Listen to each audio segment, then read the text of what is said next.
Hi, this is Stevie. I wanted to share with you a sketch that I did from a photo I took while I was visiting the Tanque Verde Ranch in Tucson, Arizona recently. So I have a line drawing done. First I did it in pencil, and then I went over that in ink with my Micron O5 pen. And then I erased all the pencil lines. Now I'm getting started painting it. And first I'm wetting the area that's going to be the sky. Um, just getting some water down.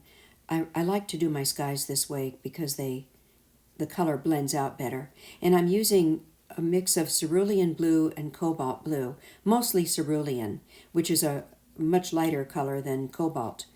And later on, I didn't mention at the end of the video, but when I got this painting done, I went back and added more cobalt blue to the sky because it had lightened up quite a bit.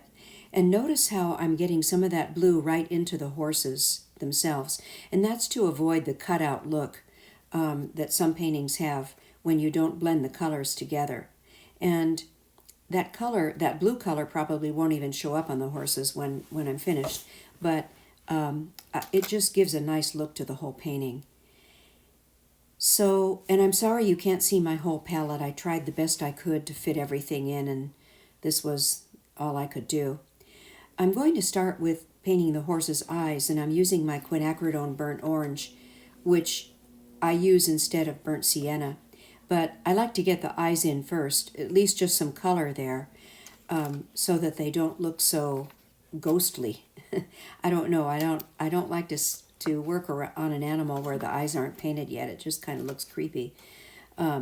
So I get the eyes in, and I'll need to do more work on the eyes, but I just wanted to establish the shapes and get some color in there. And now I'm moving on to the ears, and on this front horse, the front horse is a lighter color, of course, than the other one. And as I start to paint him, you'll see that what I'm using is raw sienna, and that turned out to be a pretty good color for this. I will add more colors and darken certain areas later on, but I thought this would be a good starting color. So I'm just applying the color to the horse, and I try to wet the areas first and then put the color on, and it spreads much better that way. I am trying to add more of that color where I see the darker areas of the horse and leaving it lighter in the lighter areas. Just going over, even the mane is getting that color for right now. I can add darker colors later. These two horses were so cute. They always hung out together in this corral, and every time we walked by they would come on over to say hello to us. But they must be really good friends because they were always together.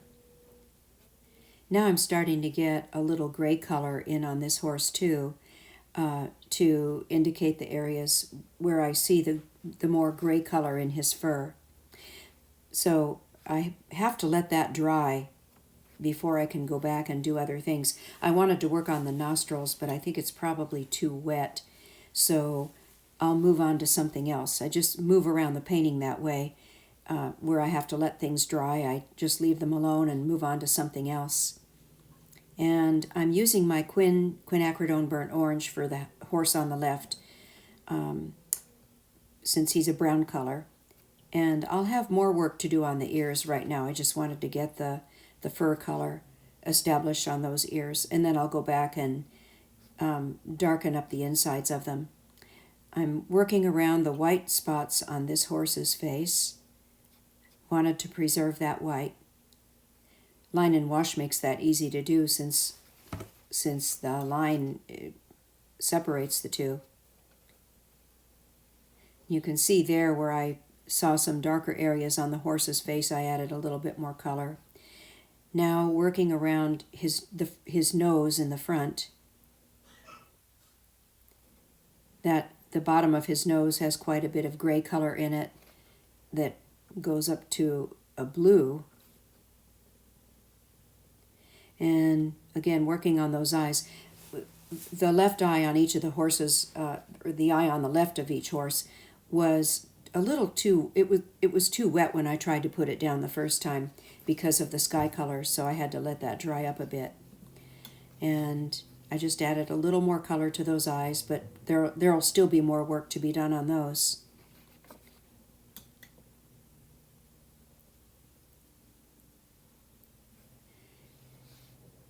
Now back, I think it's dry enough now that I can get back to the ears on the horse on the right.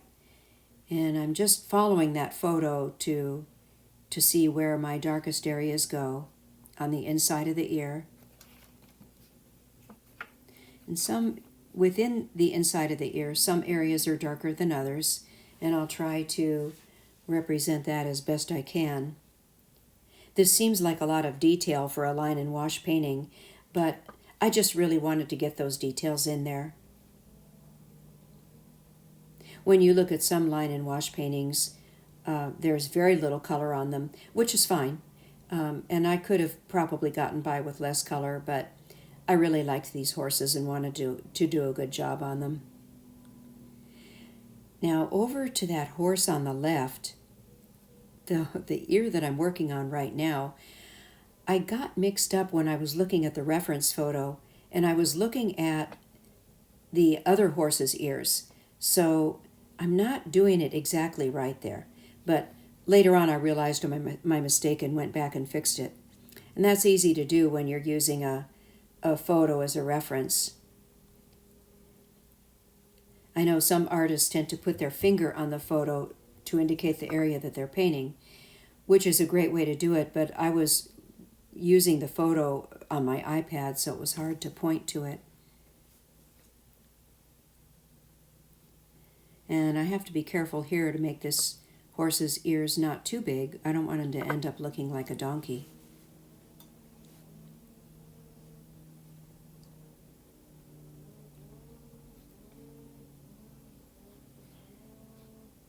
And look how much that ear on the right has already lightened. I'll have to go back in to the inside of that ear later on and darken it up.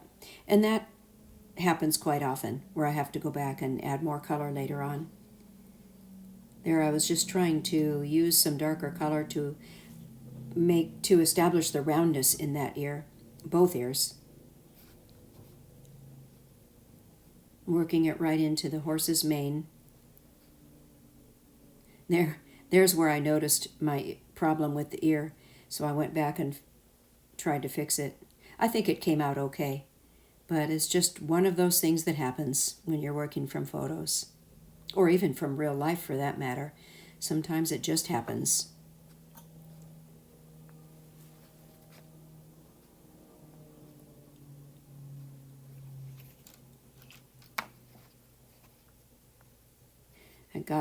I thought that ear was a little bit big the way I had drawn it, so I was being careful to get rid of any extra color there because I didn't want it any bigger than it already is.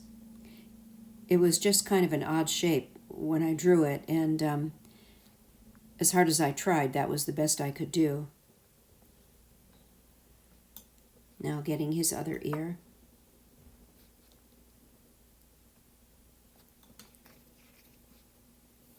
These guys are already starting to look pretty cute. And the brushes I'm using are Princeton brushes. They're synthetic brushes. That is the Princeton Velvet Touch, and I think I'm using a number 6, I believe. It's either a 6 or an 8, probably a 6, because this is an 8x8 page that I'm painting on, so it's not that big. And here, I'm again referring to the photo and where you see those dark shadows on that horse's face. I'm going back in and just darkening those areas up. And as I do that, you can see that it's adding more shape to the horse's face.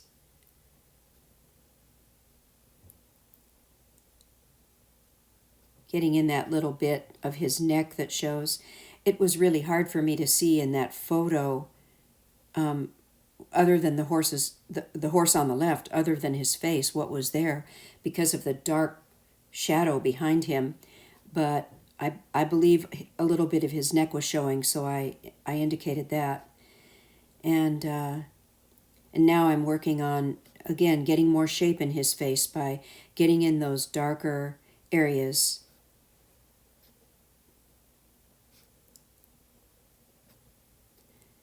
And I think I also, when I put this darker color in, I think I wet that area a bit first. And that helps to blend, to have the color blend out or spread.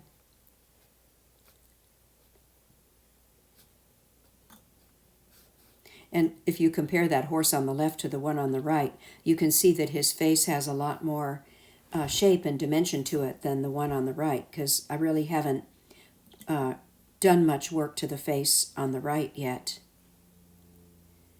Now I'm starting to work on the nostrils, and those nostrils are dark, black. What I used to make those was a combination of ultramarine blue mixed with my quinacridone burnt orange. I don't have a black on my palette. I always mix my black.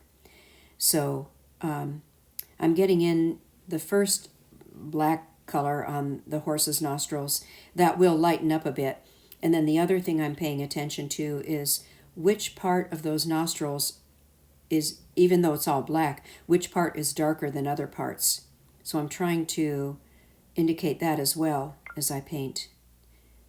Then I'll have to go back and add more color later, just because it'll lighten as it dries. And I'm just extending that blackish gray color right around to the front of that, around the front of that horse's nose.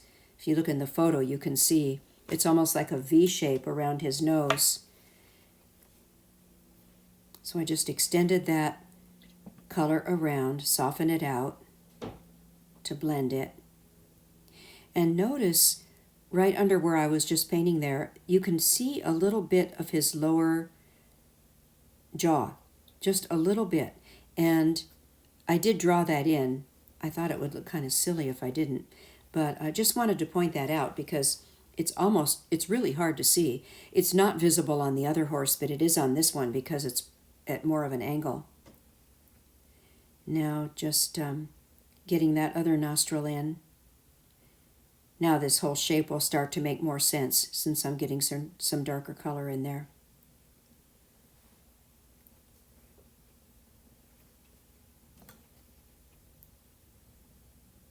I just soften that color as I go up the horse's nose just to blend it out. And then I may have to let that sit to let it dry so I can move on to something else. So on to the other horse, and now I'm getting in that gray at the bottom of his nose.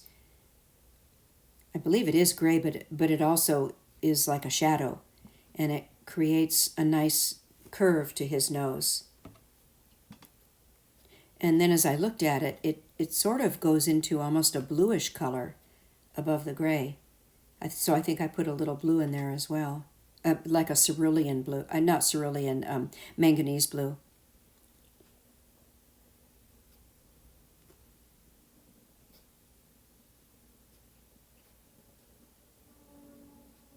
Now working on his mane.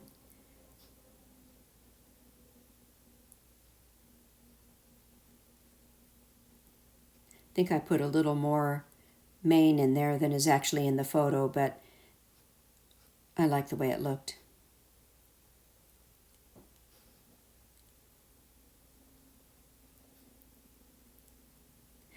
It seems like everything you do in a painting like this adds a little more to the animal's personality.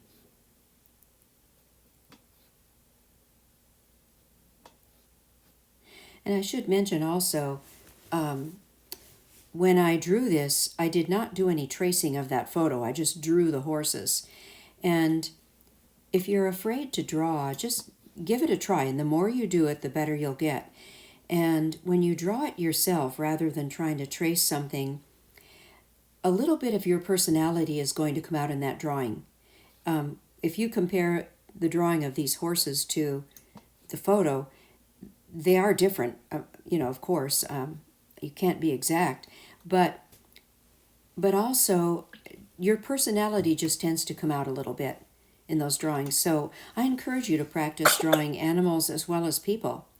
And there are so many good videos on YouTube to help you with that. For human faces, one of the best artist that I can think of for line and wash is a site called Sketching Scotty. And it's Scottie, Sketching Scotty. If you want to learn how to draw people, figures, and faces in line and wash, check out his channel. And he's very generous. He provides a lot of free videos for that. So I'm just continuing to work around the face of the horse at the front and getting a little more gray in his fur and also establishing more of the shape of his face, the shape from the bones around his eyes, that ridge line around his eyes. It kind of looks like he has eyebrows when I paint it, but that's really just showing that ridge line. Just generally getting more color in his face. I still have to get back and work on those eyes some more because they look kind of washed out right now, but I'll get to that later. Just moving around, getting more of that dark grayish color into his fur.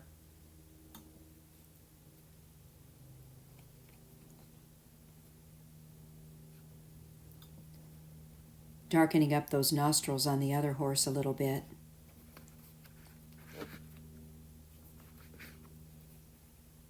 And one thing I forgot to do, I'll get back to talking about this fence in a minute, but when I finished the painting, I realized I forgot to put the shadows in under the horse's face. You can see it, the shadow on the fence, so I'll have to go back and do that later on. So what I did to make this fence, because these were round pieces of wood, I first wet each piece of the wood, and then I used my gray color, which is the combination of French ultramarine and Quin burnt orange. And I apply the color to the bottom of each of those pieces of wood, and because I wet it first, the color travels up to make it look like, to give it a round shape so that it's lighter on the top than it is on the bottom of each piece. Here you can see that. See how that color travels up on the wet surface? And that's a nice technique for tree branches as well, when you're trying to create that round shape. I just skipped ahead here because this video was going to be so long. So I went ahead and painted the rest of the fence, and on the very bottom of it, I just didn't want it to end with a piece of the wood, so I was indicating there that there might be another piece of wood, but I softened that edge because I didn't want a hard edge right at the bottom of my painting. Now I'm going back up to work on the mane for that horse in the front, and his mane is pretty dark, black I guess.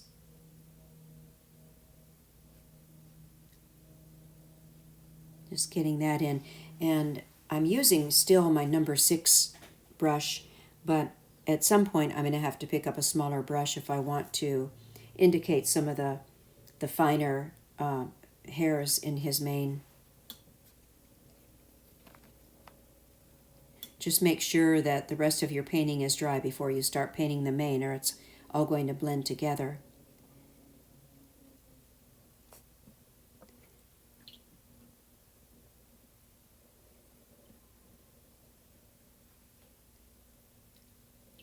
And again, that's my mix of ultramarine blue and Quin burnt orange. There again, I skipped ahead just so that I don't bore you to death with painting the hair on a mane. And it was really dark there in that little section right next to his face. It was very dark, so I go back in there with I couldn't really see what it was, maybe just a shadow, but I went in there with some really dark color, and that helps to define that shape of his face as well. And the reason I had stopped painting on the fence and went back to the horse is I had to let some of that paint dry before I go back and do the other parts of the fence. And there I'm just cleaning up that line a little bit, his jaw line. I had a little 1/4-inch flat brush that I was using for that. Now I'm getting in some of those very dark ridges on his face. Again, working around the eye.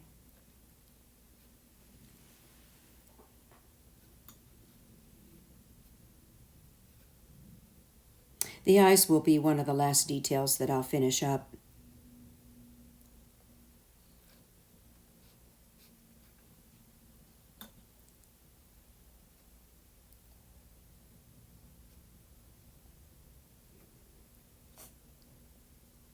Getting that mane finished.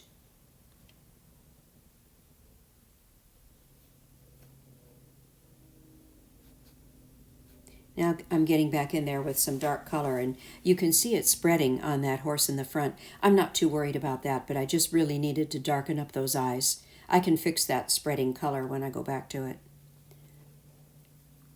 There I was just dabbing off some of the wetness on that eye, just kind of reshaping it a little bit,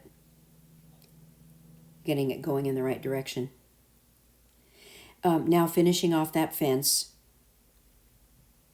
Again, wetting each piece of wood first before I paint it. And I had skipped ahead, so you didn't have to watch all of that. Now I'm just fixing up that eye a little bit. I wanted to get them really dark.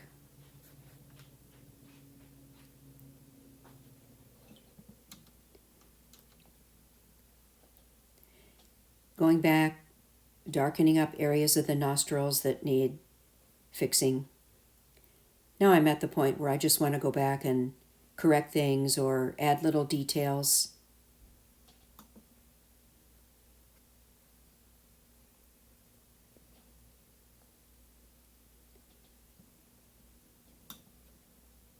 Getting more of a ridgeline around that horse's eye. And I picked up my liner brush with some very thin paint and went back and added a few hairs to the mane, kind of wispy hairs, to give it a nice look. These are really the final details. And one last thing is I picked up my Dr. P.H. Martin's pen white with my liner brush, and I just take the tiniest bit of it and dab it on each of the horse's eye on the right. Not the other eye, but just the one on the right for each horse. The other one you wouldn't be able to see. And that gives it a nice little highlight. And that's pretty much it. And I'm going to have a part 2 to this video because I have some space left at the bottom where I want to add some lettering. And, before I do that, I want to mention that I'm adding in some shadows. Or actually, it was just a dark area in between the wood. I guess they were shadows. I just wanted to indicate some of that. But getting back to my little area at the bottom, I'm going to do a separate video to show you how I did the lettering at the bottom of this painting. If you like this video, please give it a thumbs up. Thanks so much for watching.